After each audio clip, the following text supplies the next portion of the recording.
नमस्कार, मैं राजेश शर्मा और 7 इंडिया न्यूज में आपका स्वागत है। क्योंकि अब उत्तर प्रदेश की 9 सीटों पर चुनाव होने वाला है, जिसको लेकर तमाम पॉलिटिकल पार्टियों ने बबूल फूंक दिया है। अभी तक चूंकि जो चुनावी रैलियां हैं वो अब तक इसलिए नहीं हुई थी क्योंकि बीच में त्योहार पड़े थे, दीपावली, भैया दूज, गोवर्धन पूजा की वजह से अभी तक किसी भी पॉलिटिकल पार्टी ने कोई रैली उत्तर प्रदेश में नहीं की। लेकिन अब तमाम 9 सीटों को लेकर तमाम पॉलिटिकल पार्टियों ने अपने अपने चुनावी जो रणनीति है उन सबका खुलासा कर दिया है। और 3 दिन बाद उत्तर प्रदेश के तमाम विधानसभा सीटों पर जहां चुनाव होना है उन सब पर सभी की रैलियां होनी शुरू हो जाएंगी। और मैं एक बार बता दूं, क्योंकि बीजेपी ने भी जिस तरह इंडिया अलायंस राहुल गांधी और अखिलेश यादव का इस समय संयुक्त अभियान होगा, उनकी संयुक्त रूप से रैली होगी। दूसरी ओर बसपा सुप्रीमो अपने बल पर रैली करेगी। इधर चंद्रशेखर आजाद तमाम सीटों पर जहां जहां प्रत्याशी है वो खुद चुनाव लड़ेंगे।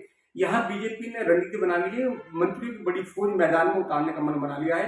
मैं एक बार दर्शकों को बता दूं कि जो उत्तर प्रदेश में मीरापुर विधानसभा सीट है, चूंकि ये रालोद के कोटे में है, इस सीट को लेकर मीरापुर और कुंदरकी, मीरापुर मुजफ्फरनगर की सीट है, कुंदरकी मुरादाबाद जिले की सीट है। वैसे ये संभल लोकसभा में आती है। इन सीट की जिम्मेदारी भाजपा ने उत्तर प्रदेश के अध्यक्ष भूपेंद्र चौधरी को दी है और इनके साथ 6 मंत्री लगाए गए हैं। दूसरे जो गाजियाबाद और खैर विधानसभा सीट है, क्योंकि गाजियाबाद शहर की सीट है गाजियाबाद जिले की और खैर अलीगढ़ जनपद की सीट है, इन सीटों पर जो उत्तर प्रदेश के संगठन महामंत्री हैं धर्मपाल जी ने लगाया गया है, उनके साथ में 5 मंत्रियों को लगाया गया है। और ये सीट सीसामऊ है, क्योंकि कानपुर की सीट है, सीसामऊ और करहल, इन दोनों सीटों पर उत्तर प्रदेश के डिप्टी मुख्यमंत्री ब्रजेश पाठक को लगाया गया है, जिनके साथ 4 कैबिनेट और राज्य और स्वतंत्र प्रभार मंत्री साथ में प्रचार करेंगे।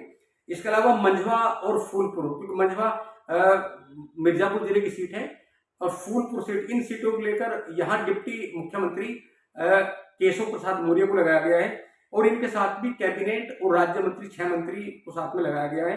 इसके अलावा कठेरी सीट है, हालांकि कठेरी सीट पर मुख्यमंत्री खुद भी रहेंगे और मुख्यमंत्री योगी आदित्यनाथ ओवरऑल तमाम जो सीटों का उपचुनाव होना है सब में प्रचार प्रसार करेंगे, सब में रैलियां करेंगे।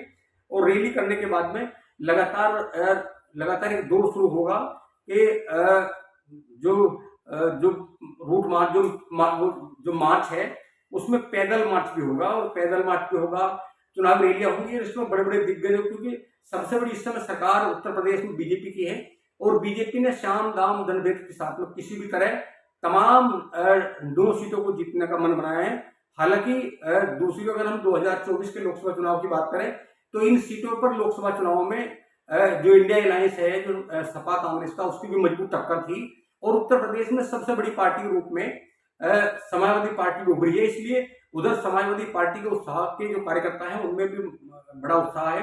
जहां तक चंद्रशेखर आजाद का मामला है, तो चूंकि नगीना लोकसभा सीट से वो इंडिपेंडेंट अपने बल पर जीत का आए और उन्होंने भी तमाम सीटों पर तमाम विधानसभाओं में प्रत्याशी उतारे हैं, वो भी अपने कैडर बेस्ड वोट है और जो प्रत्याशी उसके सहारे नहीं अपार लगाने की जरूरत लगा रहे हैं।